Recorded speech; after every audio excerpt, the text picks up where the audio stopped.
नमस्कार, तुम्ही पाहत आहात आम्ही निवासकर न्यूज।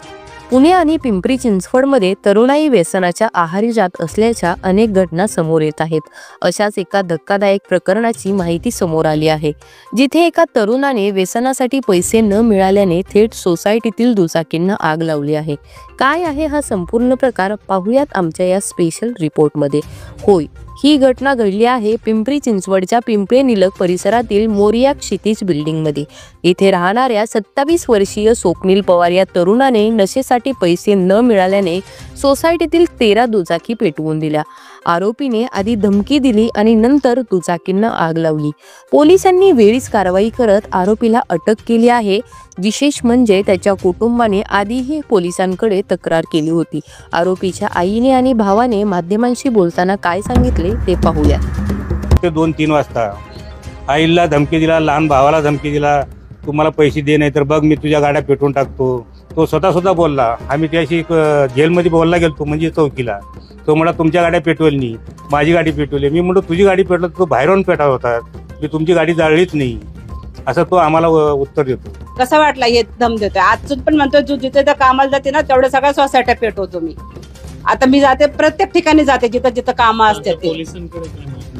पोलिसांची मागणी एवढंच आहे की त्याला प्लीज सोडू नका। त्याच्या पायात माझा नवरा गेलाय, माझा घरदार गेलाय, आता हे माझं बँकेचं लोन आहे अजून मला, ते पण आमच्या मिस्टरचा संबंध चांगला आहे, मला बँकेने थोडा टाइम दिलाय। त्यांचे 2 गॅरंटर होते, त्या गॅरंटरने थोडेफार पैसे भरलेत आणि असं एवढंच मागणं की त्याला सोडू नका।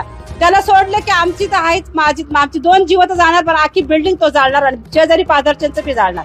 समोरच्या चाळीत त्यांना बी दम देतो, त्यांच्या बी सांगितलंय की बिल्डिंग जाळतो, तुमचं घर जाळतो, तुमचं हे करतो। ते पण भाऊ मागच्या वर्षी होते।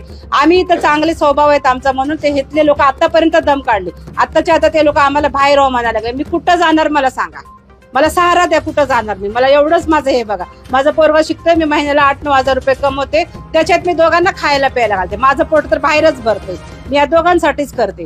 आणि तो तिथं म्हणतोय की माझी आई सावत्र आहे, मी दर आठवड्याला बकऱ्याचं मटण आणून करते। कोण करते का? माझा हे पोरगा वेज आहे, खाते कोण? तो आणि मीच खातो, मी तर बाहेरच असते, तर त्याच्यासाठीच मी करून ठेवते। आणि तिथं म्हणते की माझी आई सावत्र आहे हे, आणि त्याला 1000 रुपये नाही म्हणलं की लगेच तिथं 2000ची नुकसान करतो। माझ्या भावाचं नाव आहे स्वप्नील शिवशरण पवार। तो गेल्या 10 वर्षापासून आमच्या घरांना खूप त्रास देतोय। तो व्यसन करतो, गांजा दारू या सगळ्या व्यसनी करतो। त्याला आम्ही खूप वेळा 3 वेळा तरी मिनिमम व्यसनमुक्तीला टाकून आम्ही त्याला सुधारण्याचा प्रयत्न केलाय। पण आता कसं आहे की तो आम्हाला जीव घेण्याची धमक्या वगैरे देतो, जिवंत जाळायची धमक्या वगैरे देतो। तर ह्या गोष्टीला आम्ही 3 तारखेला कंप्लेंट वगैरे तक्रार केली।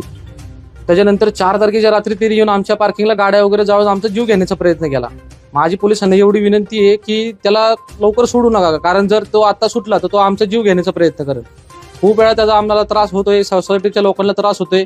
आज सिलेंडर जर एखादा फुटला असता तर अख्ख्या बिल्डिंग मधले लोक मेले असते, जवळपास 100 लोक मेले असते। तो अजून पण दुसऱ्या दिवशी फोन करून लोकांना हे सांगतोय की मी बिल्डिंग जाळणार दुसऱ्या दिवशी। नशिबाने त्याला अटक केली, तर आता तुम्ही त्याच्यावर पूर्ण कारवाई करा, हीच माझी पोलिसांची विनंती आहे। नक्की तो हा का करतो आणि एकूण किती गाड्या जाळल्या? त्यांनी एकूण 13 गाड्या जाळल्या आणि त्याचं हे करण्याचा उद्देशच हे आहे की त्याला फक्त पैसे पाहिजे नशा करण्यासाठी। तो दररोज घरी 2-2 हजार करत भांडणं करून पैसे वगैरे घेऊन जातो। आम्ही वैतागून पैसे देतो जीवाला घाबरून, पण शेवटी त्यांनी गाड्या जाळायचा टाकला। आता जवळपास 10 वर्षापासून त्याचा त्रास आहेच आम्हाला। ह्याच्या अगोदर त्यांनी 2020च्या काळी माझ्यावरती कोयता काढला होता, माझ्या बोटाला जखम झाली होती, त्याची पण नोंद मी पोलिसांमध्ये केलेली आहे। ती अशी आली की ते दुसऱ्यांच्या घरी जाऊन काम करतायत। आणि दुसरी गोष्ट तो म्हणजे इयत्ता 7वी-8वी पासून त्याला व्यसन लागलेले, गांजा ओढायची, बाकीच्या ज्या व्यसन असतात, ड्रग्स, अफू, गांजा या गोष्टी त्याला म्हणजे व्यसनाधीन झालेला आहे। तो माती फिरू नाहीये, लोकांचा असा भ्रम आहे की तो माती फिरू आहे। तो खूप हुशार आणि चालक आहे, त्याला आई वडिलांनी इंजिनिअरिंग पर्यंत शिक्षण शिकवलेलं आहे, ठीक आहे। त्याची काही त्यामध्ये तो माती फिरू हा नाहीये हे मी सिद्ध करू शकतो, किंवा तुम्ही मेडिकल सुद्धा करून चेक करू शकता। त्याला बरेच वेळा डॉक्टरकडे म्हणजे न्यायची काही अशी गरज पडलेली नाहीये, म्हणजे तो हुशार आहे।